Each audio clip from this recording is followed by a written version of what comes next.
Troppo buone le pettole pugliesi. Una tira l'altra, così soffici dentro e croccantine fuori. Oggi le prepareremo sia vuote che ripiene con filetti di acciuga. Iniziamo sbriciolando il lievito di birra fresco, 20 grammi. Aggiungiamo un cucchiaino di zucchero che aiuterà la lievitazione. Aggiungiamo adesso 800 g di acqua tiepida.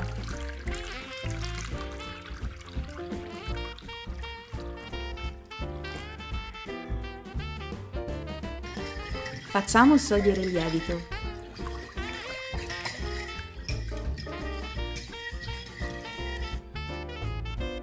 Aggiungiamo anche 22 g di sale. Lo facciamo sciogliere completamente. Aggiungiamo a pioggia piano piano 1 chilo di farina, non tutta insieme, poco alla volta. In questo modo impastare sarà più semplice. Utilizzo farina molto semplice, farina 00. Mano a mano che la farina si scioglie nell'acqua ne aggiungiamo ancora. Nel frattempo, amici, vi invito a lasciare un bel like a questo video se anche voi adorate le pettole. In quanti mi seguite dalla Puglia? Fatemelo sapere qua giù nei commenti. Guardate che bello questo impasto e soprattutto sentite che rumore fa. Davvero troppo divertente.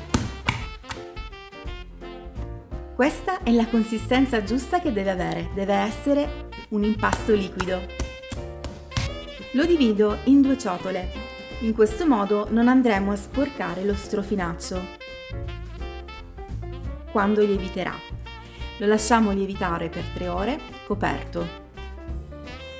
Dopo 3 ore l'impasto si presenta raddoppiato di volume. Guardate che bello! Non ci resta altro che andare a formare le nostre pettole. Ho messo in una grande padella, o per meglio dire wok, metà olio extravergine di oliva e metà olio di semi. Poi ci aiutiamo con un cucchiaino e oliamo il dito e le facciamo scivolare direttamente nell'olio bollente.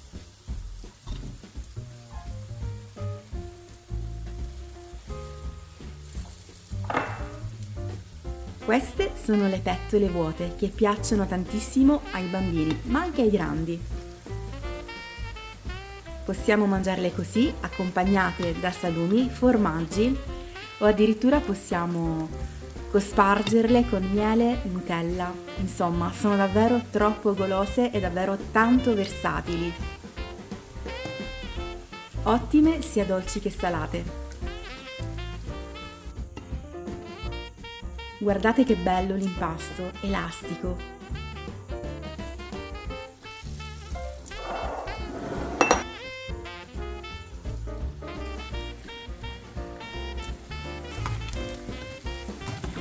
Le facciamo cuocere finché saranno belle dorate.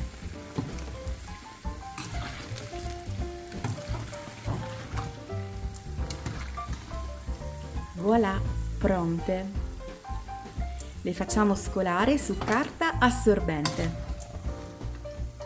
e poi andremo a preparare quelle ripiene.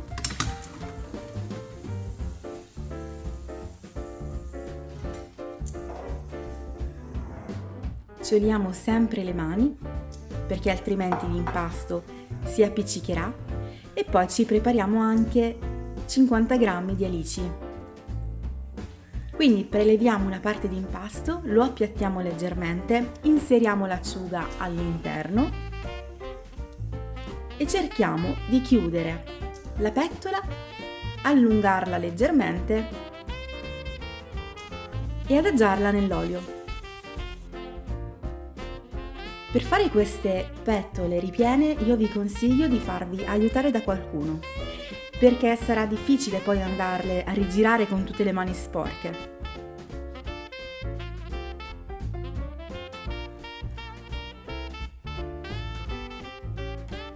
E anche la seconda è pronta. Continuiamo così fino a terminare tutto il nostro impasto.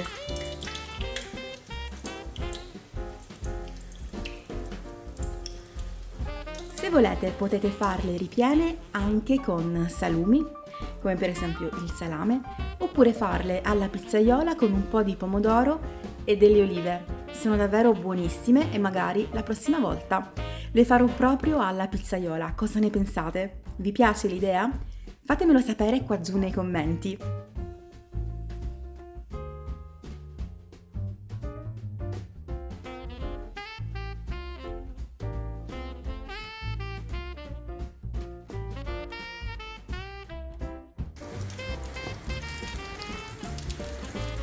Bene, anche le nostre pettole ripiene sono pronte, non ci resta altro che mangiarle, perché calde calde sono davvero squisite. Guardate che belle, ma soprattutto che buone, fanno un profumino eccezionale. La bellezza di questo impasto è che sono morbide anche il giorno dopo. Quindi niente paura, si avanzeranno perché saranno buonissime anche il giorno seguente. Guardate come sono soffici. E quella semplice, eccola qui. Bene amici, io spero che questa videoricetta vi sia piaciuta. Se è così ricordate di lasciare un like a questo video, di commentare, di condividere la ricetta con i vostri amici e se non siete iscritti iscrivetevi e unitevi a questa meravigliosa famiglia di appassionati cuochini e cuochine. Un abbraccio grandissimo e vi lascio giù in info box la ricetta scritta e anche i link per andare a vedere altre ricette natalizie che sono sul mio canale. Ciao e alla prossima videoricetta!